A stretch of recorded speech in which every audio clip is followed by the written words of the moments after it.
Une espèce, une histoire. Un podcast, une aventure. Protégé, menacé, mal aimé, extraordinaire. Préjugé, dénigré, apprendre, découvrir, partager, ensemble. De la nature à nous, de nous vers la nature. Voix sauvage, donnons la parole aux vivants. Bonjour à tous et bienvenue sur ce deuxième épisode de Voix sauvage. Aujourd'hui, nous allons parler d'une espèce végétale que tout le monde connaît, la ronce.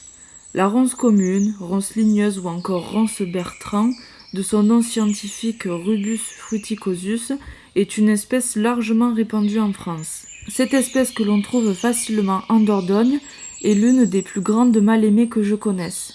En effet, elle a tendance à se développer très rapidement parce que la ronce a deux façons de s'étendre. La première façon qu'utilise la ronce pour se développer est celle avec ses graines. La ronce fait de jolies fleurs blanches ou rosées qui sont pollinisées par des insectes. Grâce à l'action de ces insectes pollinisateurs, les fleurs se transforment en mûres que les oiseaux ou les humains prennent plaisir à manger. La ronce constitue donc une importante source de nourriture pour les insectes et pour les oiseaux. La seconde façon de reproduction de la ronce est une méthode efficace que l'on peut facilement observer au pied des ronciers, le marcottage. Le marcottage, c'est une technique qui fait que les tiges qui touchent le sol vont développer des racines et donner naissance à un nouveau plant. Ces deux moyens de reproduction font que la ronce se développe vite et peut prendre beaucoup de place, d'où le fait qu'elle est mal aimée. Mais saviez-vous qu'elle est très importante pour les écosystèmes ? En effet, la ronce que l'on peut trouver un peu partout, dans les forêts, les prairies, au bord des champs, dans votre jardin ou même dans les parcs, est très bénéfique pour la biodiversité. En plus d'être très utile pour les insectes pollinisateurs, elle offre un habitat important pour les petits mammifères comme les hérissons. Les ronciers permettent aussi aux petits oiseaux de trouver refuge. Tendez l'oreille près d'un roncier, vous entendrez certainement le beau chant mélodieux du rossignol qui chante à l'abri des regards, ou encore les merles et petits rouge-gorge qui aiment nicher et élever leurs oisillons dans ces antres impénétrables à l'abri des prédateurs. Après vous avoir présenté globalement la ronce, je vais laisser la parole à Enzo Vignon qui nous a accueillis dans les bureaux de la LPO Dordogne pour vous parler un peu plus de la ronce et de ses avantages.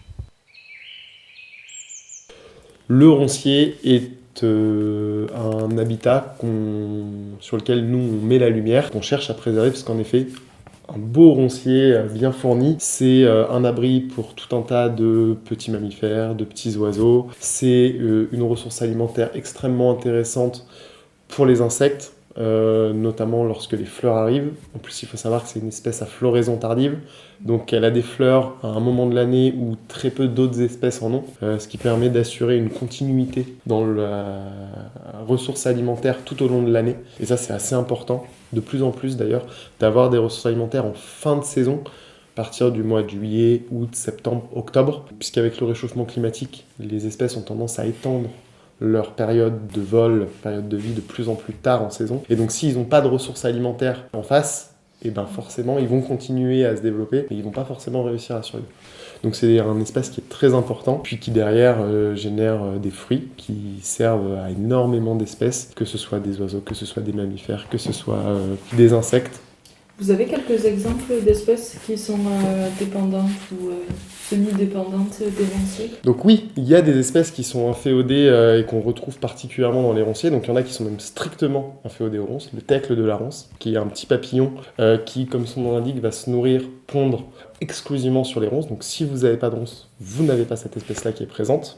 Et après, de manière un petit peu plus large, il y a énormément d'espèces qui ils sont pas inféodés directement, mais qui vont rechercher ce genre d'habitat très broussailleux, très buissonnant avec des épines. Les fauvettes vont énormément apprécier ce genre de grands tas de ronces, puisque c'est des oiseaux qui sont à la fois insectivores, donc qui vont pouvoir manger tous les petits insectes qu'on va retrouver sur la ronce, et qui sont aussi capables de manger des baies, donc qui vont se nourrir de mûres quand les insectes se feront un peu plus rares en fin de saison.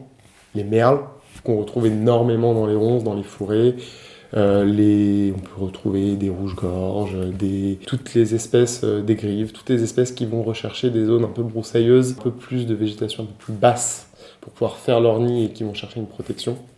Et on a aussi des espèces de mammifères qui sont fortement inféodés. Le hérisson, par exemple, pour lui, un tas de ronces, c'est à la fois un gîte pour y dormir, c'est un endroit dans lequel il va trouver des insectes pour se nourrir, et donc c'est un écosystème qui est vraiment très important. Et on le voit, quand vous vous promenez, regardez un petit peu ce qui vole, écoutez le bourdonnement qu'il y a à côté d'une belle ronce bien développée, vous verrez que c'est plein de vie et c'est très riche. Voilà. Malheureusement, c'est une espèce qui en effet a une mauvaise réputation, de par le fait qu'elle pique, de par le fait que c'est une espèce qui, lorsqu'elle commence à prendre de la place, peut être un petit peu compliquée à gérer. Ça, c'est des problématiques sur lesquelles il faut réfléchir. Comment on fait pour gérer? Dans quel espace est-ce que ça ne nous dérangera pas et on peut les laisser pousser? Dans quel espace est-ce que si on se laisse envahir, ça va devenir vraiment trop contraignant? Et donc du coup, ce qu'on va avoir tendance à faire, c'est plutôt de vouloir la contenir légèrement.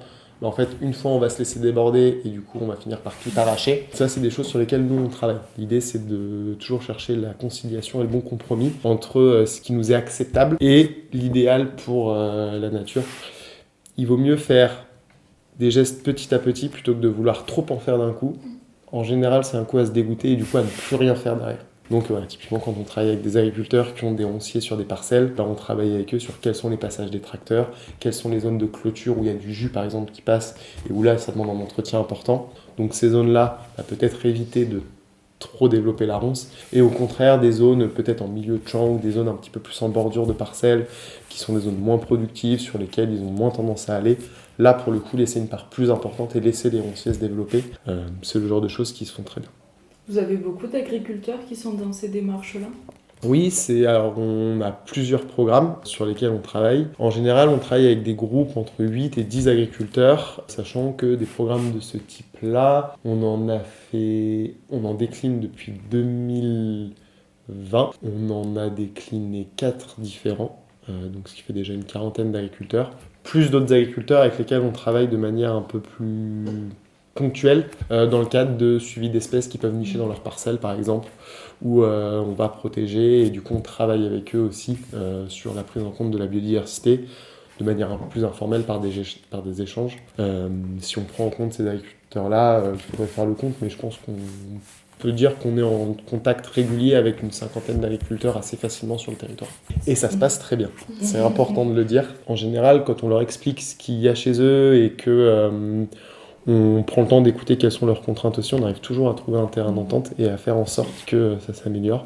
Et pour l'instant, les territoires sur lesquels on a travaillé, on a toujours eu une amélioration des pratiques derrière, parce que souvent, il y a plein de petites pratiques qui, en fait, sont pas si coûteuses que ça à faire pour les agriculteurs. Ils ont juste besoin qu'il y ait quelqu'un qui vienne leur dire que telle pratique est importante pour telle espèce, parce que eux, c'est pas leur métier, donc ils n'ont pas forcément cette vision-là. Donc c'est pour ça que c'est important. Et à l'inverse, nous, on n'est pas agriculteurs, on n'a pas leurs compétences, on n'a pas leurs connaissances sur leur travail de production agricole. Donc des fois, nous, on peut avoir des images ou des idées de choses qui en fait sont pas réalisables ou réalistes par rapport à eux, leurs contraintes. Donc vraiment, c'est l'idée d'avoir ce dialogue pour que chacun apporte ses compétences et ses connaissances et qu'on trouve des solutions en bonne intelligence. Ça fonctionne très bien.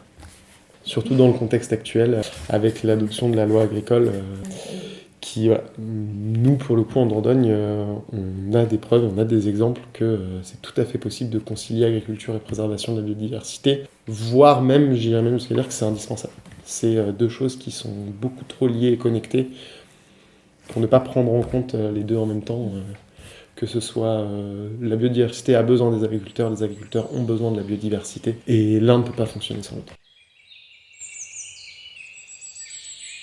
Merci à Enzo d'avoir pris le temps d'échanger avec l'équipe de Voix Sauvage.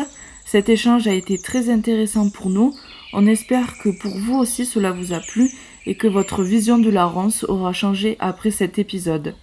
À bientôt avec Voix Sauvage.